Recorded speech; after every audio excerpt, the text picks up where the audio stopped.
Light चली जाती थी तो उसमें जनरेटर नहीं होते थे, हम लोग सर्ट उतार करके उसमें वैकेंसी लिखते थे।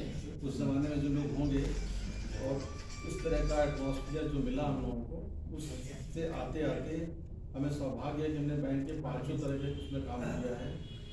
मैनुअल से लेकर के जितने चार्ट आपके हैं, कंप्यूटर वाले BIS है, बॉबलेन है, आपका फिनेकल है। फिनेकल टाइम में थोड़ा काम करने का कम अवसर मिला क्योंकि हम उसमें काम करने की पोजीशन कम में, काम करवाने की पोजीशन में थी, तो हमें काफ़ी कुछ सहारा देती थी आप लोग। जब कोई कुछ फंसता तो उससे बता इसका मीनू क्या है, जबकि एक ज़माना था कि हम सबको मीनू बताया। और हमको जब मैं इस ब्रांच में आया 22 अक्टूबर से आज तक हम करीब 17 ब्रांचों में काम कर चुके हैं। किसी ब्रांच में हमको लगता है कि मैक्सिमम टेन्योर हमारा इसी ब्रांच का रहा।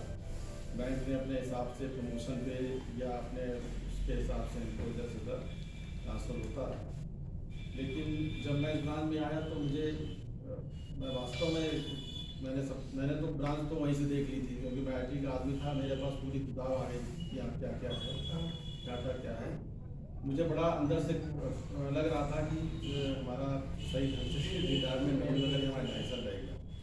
लेकिन I am very thankful to mister Ashok Kumar Srivastava. उन्होंने मुझको एक समझ लीजिए गार्जियन की तरह, जब मैं चला वहाँ से तो आदमी सहायक है हमारे, उन्होंने कहा कि आप जाइए सिर्फ अशोक जी से। अशोक जी ने हमारी सारी व्यवस्था हमारे लिए समय से हमको मकान दिलवा दिया। और जब मैं भागता था कि मैं जा रहा हूँ बस कल से नहीं आऊँगा, और उसी का ये देन है कि मैं आज यहाँ पर रुका, क्योंकि मैंने बहुत क्लीन काम किया है आज तक। और चाहे अनचाहे में गलती हो जाती है, लेकिन मैं अपने आप को अंदर से बेदाग समझता हूँ। मैंने आज तक किसी कोई चीज़ का लालच नहीं, और जो भी मतलब काम होता है अपना ईमानदारी से किया हूँ। और रही बात रुकने की, तो रियली अगर अशोक जी नहीं होते तो मैं हो सकता है एक बार लेटर गलती से मेरा और चला भी गया, गलती से मेल में अटैच हो गया, तो वहाँ से फ़ोन आया कि आप छोड़ रहे हैं क्या। तो अरे नहीं ऐसी बात नहीं है, तो अशोक जी ने मुझे बहुत समझाया। और जैसा कि हमने अनुभव किया है कि आपका जो परिश्रम है वो कभी व्यर्थ नहीं जाता है। तो हमारे व्हाट्सएप में है, हमने लिखा है कि लेबर नेवर गोज अनरिवार्डेड। वो आपको देर से देखिए समय से पहले और किस्मत से ज़्यादा कुछ नहीं मिलता है। हमारा लेट प्रमोशन हुआ, लेकिन हम 11 साल में स्केल 1 से स्केल 4 हो गए। उसके बाद से हमें ट्राई करते रहे, स्केल 5 नहीं हो पाए।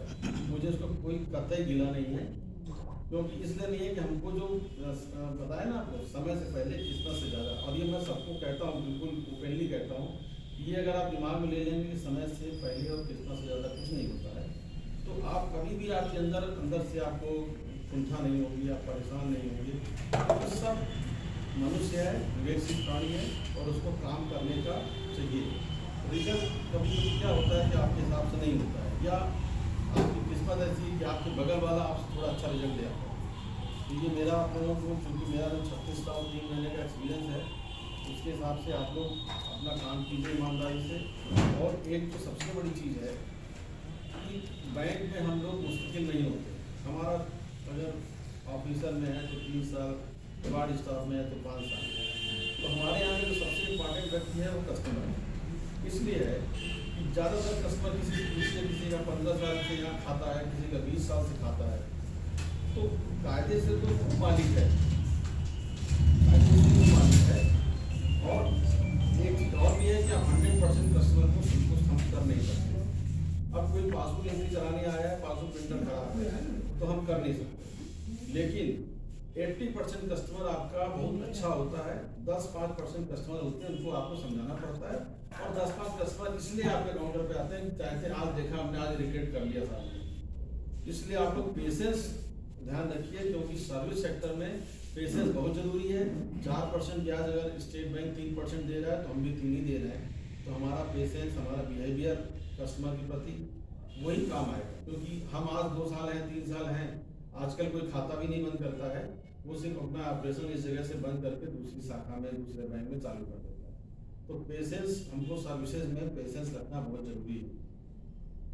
और इतने लंबे जो हमारा जो कैरियर रहा, इसमें हम 6-7 साल IT में भी रहे, और मैंने बड़ा नज़दीक से बैंक को देखा। मैंने बताया ना कि पेट्रोमैक्स से AC तक का सफ़र कैसा रहा। राजीव जी ने बोला कि हमने वो भी दिन देखा है कि हम लोग 2-2 बजे रात तक बैंक में जब माइग्रेशन हो रहा था तो काम किया। तो वो पेशेंस का ही था, और हमको नो डाउट कि वो मेरे 11-12 साल थे लाइफ के, उसमें हमको सब कुछ बैंक ने दिया। उसके बाद थोड़ा सा अड़चन आई, 12 के बाद हमारा प्रमोशन हुआ उसके बाद। और मज़े की बात यह है कि उस 12 साल में मैं किसी भी दूसरे एग्जामिनेशन में दोबारा टेस्ट देने गया भी नहीं, पहली बार भी हो गया। जब मैं यहाँ पर आया तो 12 में मेरा स्टेट बोर्ड में हुआ था। जब मैं 15 में मैं पहली बार नहीं पास हुआ तो हमने अपने मिसेज से कहा कि अब जो है हमारा आगे होना है, क्योंकि बाकी सारे प्रमोशन मेरे एक ही बार में हुए। क्योंकि मैंने ज्वाइन किया था कानपुर में, एक शिवराजपुर जगह है औद्योगिक नगरी से, और भारत की सांस्कृतिक राजधानी से मैं सेवानिवृत्त हो रहा हूँ। मेरा सौभाग्य है कि मुझे औद्योगिक नगरी में भी काम करने का मौका मिला, और तीर्थराज प्रयाग में भी रहने का काम करने का मौका मिला, लखनऊ की राजधानी में भी काम करने का मौका मिला, और अंत में मुझको महादेव ने अपने शरण में बुलाया। और ये मेरे लिए बड़े की बात है कि लोग इस शहर में रहने के लिए, आप कुछ भी मानिए, भीड़ को, गली को, कूचे को, कुछ भी मानिए, यहाँ का जो माहौल है वो एक अलग ही माहौल है, रिलीजियस है। मैं आप लोगों के सामने आपके शहर के बारे में कुछ नहीं कह रहा हूँ, आपका शहर का शहर तो मेरा भी है, लेकिन ये फैक्ट है कि जो भी यहाँ आया सब लोग मस्ती में है। हमने शायद ही 2-4 कस्टमर को छोड़कर, जो भी आता है काम हो या ना हो, हंसी खुशी अपना जो है आदमी। तो ये मेरा जो अपना एक्सपीरियंस रहा, और मुझको बैंक ने जो कुछ दिया और लिया थोड़ा बहुत, जैसे कि आगे चश्मा लग गया, बाल का मुझे तो ये लिया है, और लिया हमको बहुत कुछ है भाई। हम जब आए थे तो मेरे बड़े अच्छे बाल हुआ करते, तो सीधा मैंने फोटो भी दिखाई, काम करते करते वो बाल चले गए, चश्मे लग गए, और बाकी हमको राजू जी ने धनी बना ही दिया है। मेरा मतलब सिर्फ ये है कि आप लोग कस्टमर ओरिएंटेड होना चाहिए। कस्टमर का क्या है ना कि एक आदमी दूर से अगर कोई कस्टमर आता है और उसको ये सोचता है कि काम होना ना होना अलग बात, वो आपके हाथ में नहीं है, लेकिन उसको ये सोचता है कि थोड़ा सा हमको रिस्पेक्ट देना है। क्योंकि नॉर्मली हमारी मार्केट में छवि इसी से बनती है, जब भी कहीं जाइए तो लोग ये बोलते हैं अच्छा बैंक का बहुत है, कोई बात नहीं, बैठिए। तो कुछ हमारी छवि होती है कि कोई भी कस्टमर आता है तो वो बोलेगा गुसीला मैम जब से आई तब से कोई कैसे दिक्कत नहीं है। नेहा जी किसी कस्टमर को रोकती नहीं, जाओ तुरंत काम किया जाओ। अलका का भी यही हाल है, सभी लोगों का है। श्रीवास्तव जी इसमें इतना एक्सपर्ट है, काम हो या ना हो, जो आदमी हंसता हुआ पैर सूखी जाता है, मैं बड़ा सोचता हूँ तो ये कला है भाई, आप हर काम को नहीं कर सकते। अब कोई आदमी आया है उसको आप स्टेटमेंट नहीं दे सकते, कनेक्टिविटी नहीं है, और फिर भी वो पैर छूटे जाए। ये कला आप लोगों को क्या है, और सीखने के लिए आपको वाच करना होगा, क्योंकि सीखने के लिए कोई सिखाता नहीं है, बस आप देखिए कैसे पुराने लोगों का, और नए लोग काम में बहुत तेज हैं, इसमें कोई दो राय नहीं है। थोड़ा सा अगर आप इसमें ह्यूमन टच अगर डाल देंगे तो जो बची कुछ चीज़ है वो बिल्कुल सही हो जाएगी। क्योंकि ह्यूमन टच की जहाँ तक बात है, जैसे राजीव जी हैं, कोई भी कस्टमर आता है इतने ढंग से उसको समझाते हैं, तो कहने का मतलब अब लोगों का काम ऐसा है, ये लोग जैसे कस्टमर को तुरंत करना, ये करना, लेकिन फिर भी आपको कस्टमर को इतना वो कर देना चाहिए, क्योंकि हम बहुत सी चीज़ें हमारे हाथ में नहीं है। किसी को पैसा निकालना है, अगर वो ग्राम मैनेजर गोली मार देगा, पैसा नहीं निकलेगा, कनेक्टिविटी नहीं, तो उसको कैसे डील करना है, क्योंकि डिफिकल्ट सिचुएशन में काम करना वो सबसे बड़ी चीज़ है। जैसे कि आपके अभिषेक जी पांडे जी कोर्स में थे, चारों तरफ पानी और बीच में जहाज, उस डिफिकल्ट सिचुएशन में आप किस तरह अपने आप को सर्वाइव करते हैं, वो सबसे बड़ी चीज़ है। क्योंकि नॉर्मल कंडीशन में तो आया, आपने पैसा दे दिया, चला गया, और वो सिर्फ आपको जो आपने कहा कि एक्सपीरियंस से मिली। और मुझे बड़ी खुशी इस बात की है कि हमारा चार्ज जो है साहब जो उनसे पूरे परिचित थे, और इस बनारस से ही हैं आप, तो मुझको जैसा मैं आप लोगों को सर्विस जो भी अच्छी बुरी जो भी रही सर्विस, हमने अपनी तरफ से कोशिश किया, और वो आपको कंटिन्यू मिलती रहेगी, इसमें कोई मतलब ऐसा कुछ नहीं है। और बस वही है, कुछ चीज़ें आप लोगों को थोड़ी सी अपना कंटिन्यू रखना है, जैसा कि आप लोगों का मैंने कहा व्यवहार अच्छा होना चाहिए, पेशेंस होना चाहिए, कस्टमर का क्विक रिलेशन किस तरह से कर सकते हैं, ठीक है भैया आज नहीं कल देख लेना।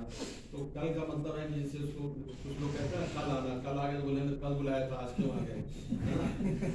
तो कुछ लोग बोलते 17 तारीख को आना, ये नहीं बताते 17 फरवरी को आना। आज कल के बाद एक हफ्ते के बाद हम भी कस्टमर हो जाएंगे। तो हमने तो सुशीलास कहा है दे दोगे तो हमको टोकन पकड़ा देना, हम चाय पिएंगे।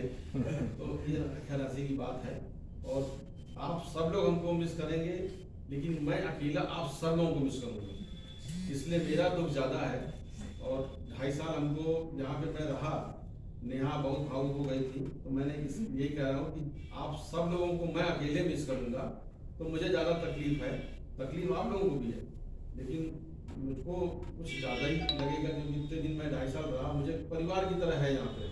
अमित जी के संग हम लोग घूमने गए, सब लोग वहाँ घूमने गए, इतना अच्छा लगा कि एक पारिवारिक माहौल में है।